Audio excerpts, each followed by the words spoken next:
Assalamualaikum warahmatullahi wabarakatuh. Perkenalkan, nama saya Rafli Sanipar, peserta Latsar CPNS Kementerian Agama Angkatan 6 Kelompok 4 yang diselenggarakan BDK Medan. Dan dalam kesempatan ini, saya akan memaparkan hasil analisis saya terhadap sebuah isu aktual di unit kerja saya. Yakni ada 3 isu yang saya akan paparkan. Yang pertama, ketergantungan siswa pada gawai dan konten visual. Deskripsinya ialah banyak siswa lebih memilih mengakses video atau media sosial daripada membaca buku. Konten digital yang serba instan dan visual membuat buku cetak terasa membosankan bagi mereka. Dampaknya, menurunnya waktu membaca, penurunan kemampuan pemahaman teks panjang, dan melemahnya kosakata serta daya konsentrasi dari siswa tersebut. Contoh nyata dari isu ini ialah siswa membawa ponsel ke sekolah dan lebih antusias bermain game atau menonton YouTube saat waktu istirahat daripada membuka bukunya. Lalu isu yang kedua yang saya angkat ialah perpustakaan sekolah kurang menarik dan tidak dikelola optimal. Deskripsi dari isu ini ialah perpustakaan di banyak sekolah tidak difungsikan secara aktif, tata ruang membosankan, koleksi buku terbatas atau usang, dan jam tidak fleksibel.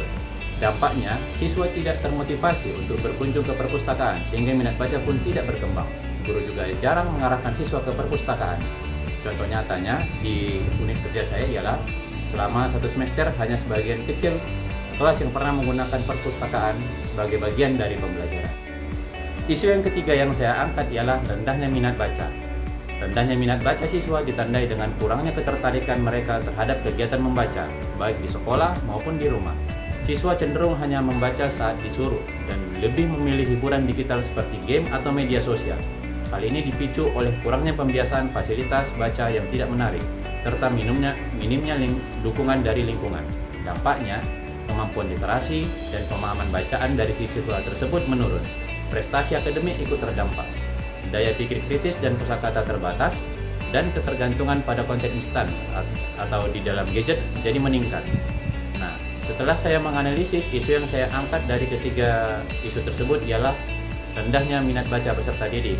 Dikarenakan setelah saya analisis, tingkat keseriusan dan urgensi dari isu tersebut sangatlah tinggi skornya. Alasan saya mengambil isu tersebut ialah saya telah melakukan survei sederhana di kelas dan hasilnya menunjukkan bahwa 70% siswa lebih memakai waktu luang untuk bermain gadget daripada membaca. Selain itu, dari pengamatan guru selama pembelajaran, tampak bahwa banyak siswa mengalami kesulitan memahami bacaan yang panjang.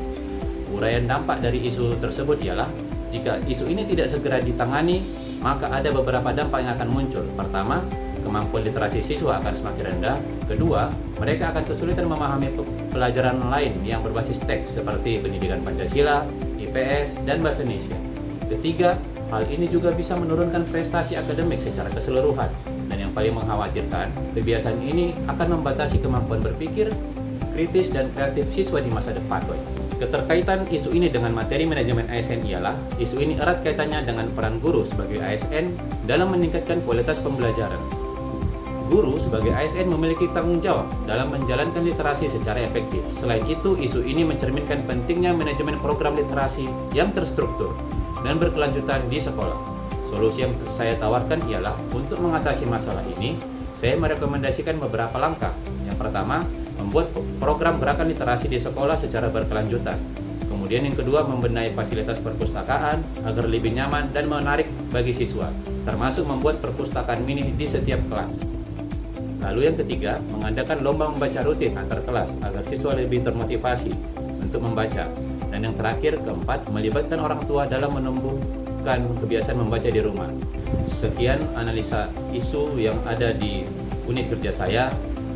Lebih dan kurangnya saya mohon maaf. Assalamualaikum warahmatullahi wabarakatuh.